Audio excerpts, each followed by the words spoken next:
family. That man Billionaire Black did an interview with the guys, Salute the Black.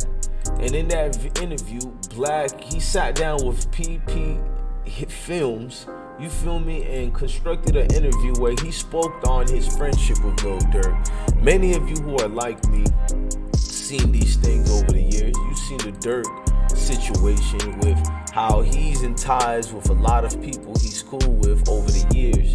You feel me? Even when you was a kid, and now that they got older, it ain't the same no more. So you're in a situation where it's just a back and forth. Y'all hit that like button, hit that notification bell, and rock out with I Smoke Hip Hop Live.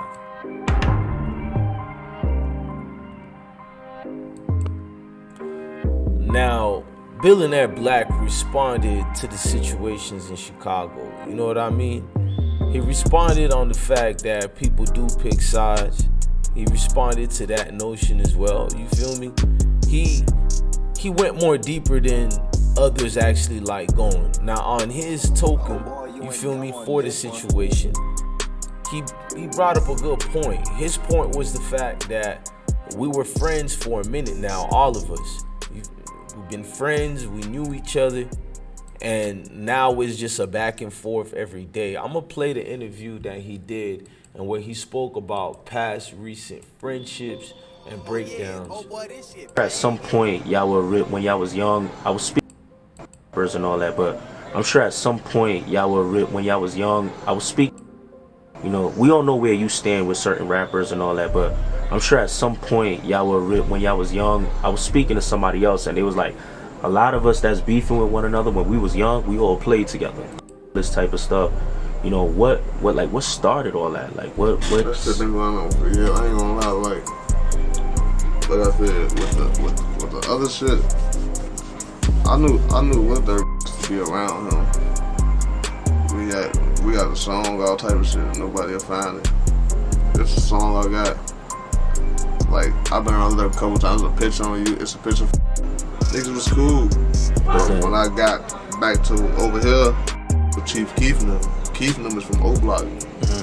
Lil Durk is from Round. That's a whole other side. That's a whole other side of 664. They was in tour with Break Squad. That's JoJo and them. That's Swag. True. We was in tour with O Block, Chief Keef, Boss Top, King Von, them niggas.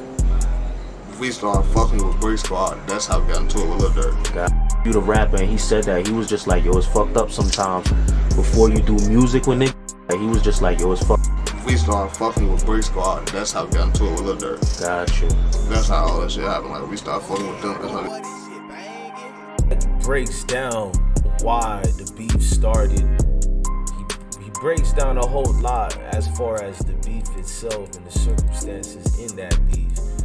Black is a man that's very intricate in details and how he break things down, and the way that things come back in a full circle, it makes perfect sense. Now, he's been going brazy for FBG Duck, and we do know that. All these guys got love for each other. I don't care which side you pick. They look at each other as a family, and that's the way it's gonna stay for a lot of them. I mean, you had guys who knew each other, even like, you feel me, C-Day and J-Main, you feel me, which was not really shocking the most because you know these guys in Chicago are very close. But 18 years ago at a Halloween party, you know, J-Main revealed him and C-Day were very close until before the word op was created. Dudes and folks them really was chilling, vibing, you feel me, like regular, just the way you rock with your people. It was the norm for them, but now it's like you gotta pick a side. What if you in there, you gotta pick a side, you know what I mean? And that's the way they do it now. If you say you're this or you're that, bruh, like the sides gotta be picked just because of the beefs, the deaths, the blood that's been shed, and they really do look into it and look at it like that.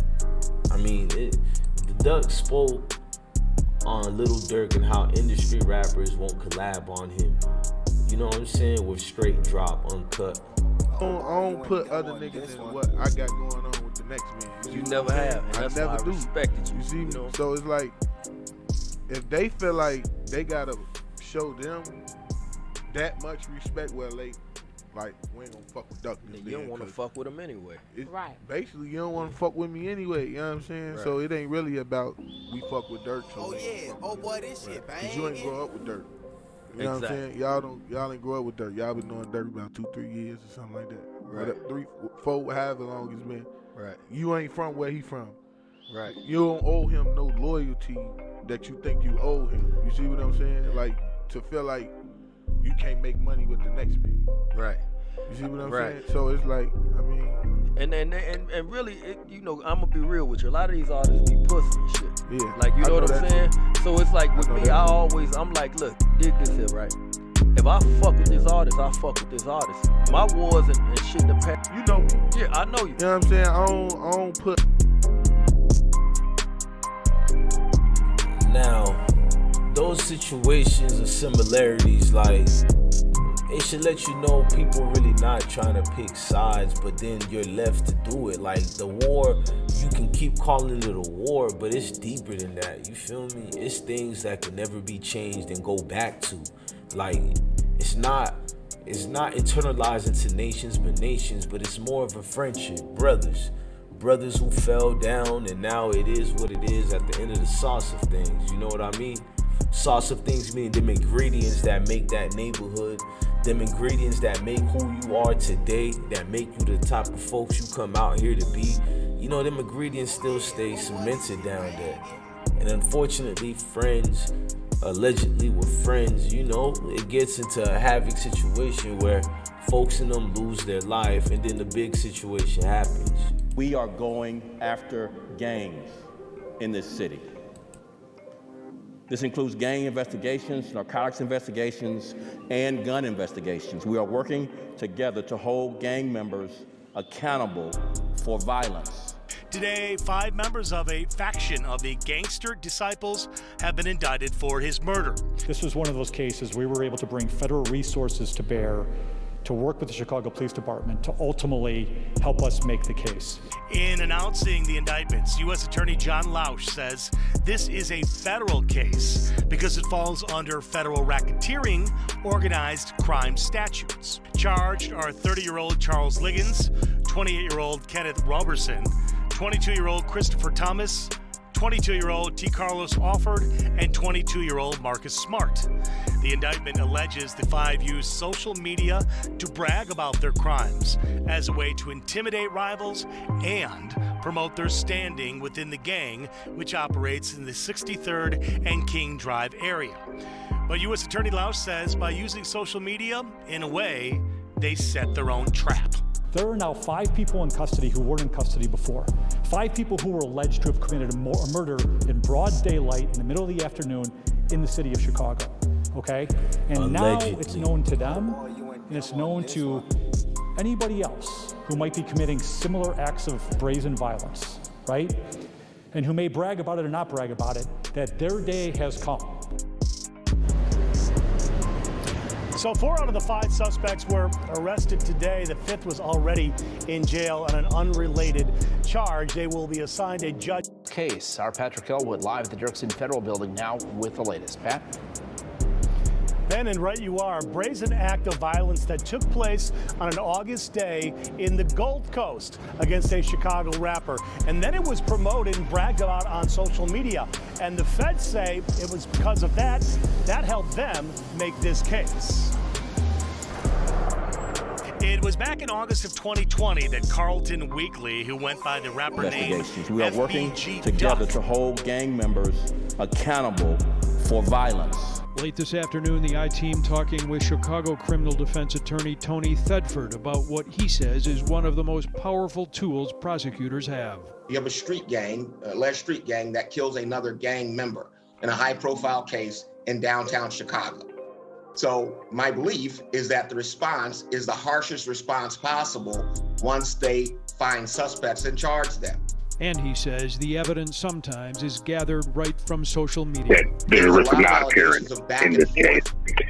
Your Honor, I proffer to you at the start that all of the factors under 3142G weigh in favor of detention in this case. I'll just go through them in order.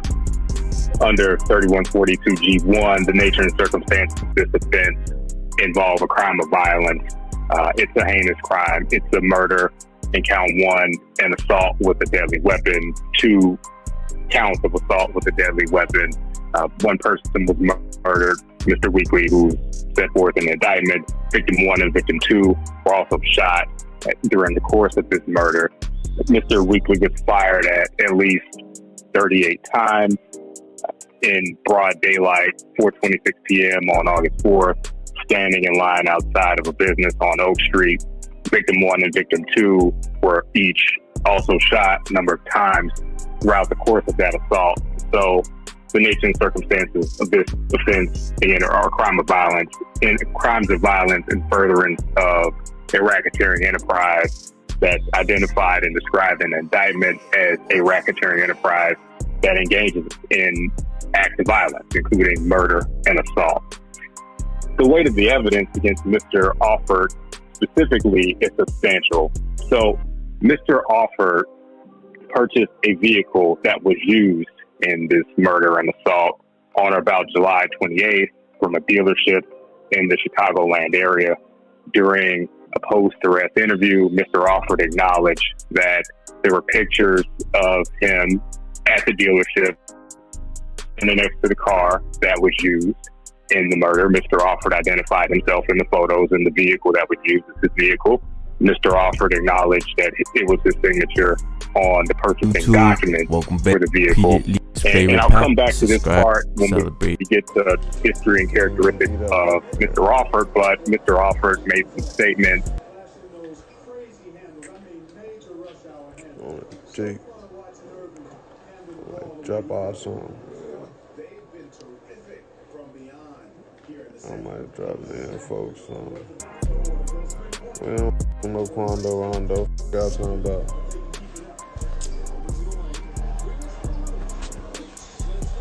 Y'all heard that song? Y'all know that on that first. That's fast. Where's Dizzy Inks? Friday, man. Right there. Little bop.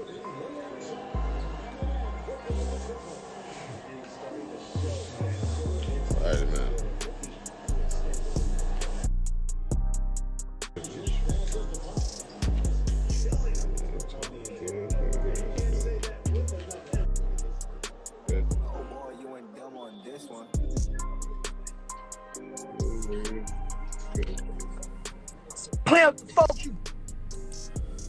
Thank you for watching another episode of I Smoke Hip Hop Live. Love your family, love your kids, and stay blessed, gang. Make sure you guys don't forget to hit the like and notification bell. Better yet, share this on Facebook and Twitter and Instagram. Share this video on Facebook, Twitter, and Instagram, and rock out with your God Bless One. Thank you for loving another great episode today, man. Salute, gang.